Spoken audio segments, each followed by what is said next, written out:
2026-27 ఆర్థిక సంవత్సరం బడ్జెట్పై కసరత్తు చేస్తోంది తెలంగాణ ప్రభుత్వం. రేపటి నుంచి కీలకమైన సన్నాహక సమావేశాలను నిర్వహిస్తోంది. ఫిబ్రవరి 5 వరకు జరిగే సమావేశాల్లో వివిధ శాఖల ప్రతిపాదనలు, రాష్ట్ర ఆర్థిక పరిస్థితి సహా పలు అంశాలపై చర్చిస్తారు.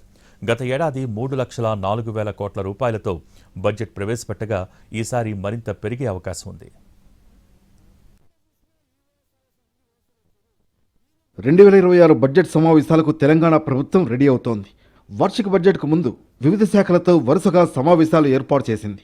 రేపటి నుంచి జరిగే కీలక సన్నాహక సమావేశాల్లో వివిధ శాఖల బడ్జెట్ ప్రతిపాదనలపై వరుసగా సమీక్షా సమావేశాలు నిర్వహించనున్నారు. 10 రోజుల పాటు కీలక శాఖలతో చర్చలు జరిపి పద్దులను ఖరారు చేయనున్నారు. మొదట ఈ నెల 24వ తేదీన వ్యవసాయ, marketing, textiles, Panchayati Raj, water supply, మహిళా శిశు సంక్షేమ శాఖల అధికారులతో సమావేశం జరగనుంది. 27వ తేదీన రోడ్లు, భవనాలు, రెవెన్యూ, హౌసింగ్ శాఖలపై సమీక్ష ఉంటుంది. 28న నీటిపారుదల, 29న transport, BC welfare, tourism, excise శాఖలపై సమీక్షా సమావేశం నిర్వహించనున్నారు.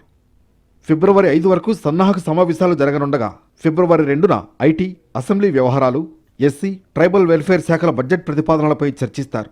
అన్ని శాఖలతో తుది సమీక్ష నిర్వహించి బడ్జెట్ రూపకల్పనకు ఫినిషింగ్ టచ్ ఇవ్వనుంది ప్రభుత్వం. గత ఏడాది 3,04,000 కోట్ల బడ్జెట్ ప్రవేశపెట్టగా ఈ ఏడాది బడ్జెట్ ఆచితూచి ప్రవేశపెట్టే అవకాశాలున్నాయి. ఈసారి బడ్జెట్లో సంక్షేమ, అభివృద్ధి పథకాలకు ప్రాధాన్యత ఇవ్వనుంది తెలంగాణ ప్రభుత్వం. రుణాల చెల్లింపు బాధ్యతను కూడా అదే స్థాయిలో తీసుకునేందుకు సిద్ధమవుతోంది. బడ్జెట్లో రెవెన్యూ పెంపునకు సంబంధించిన శాఖల పటిష్టతకు తగు ప్రాధాన్యతనిచ్చే అవకాశం ఉందని తెలుస్తోంది.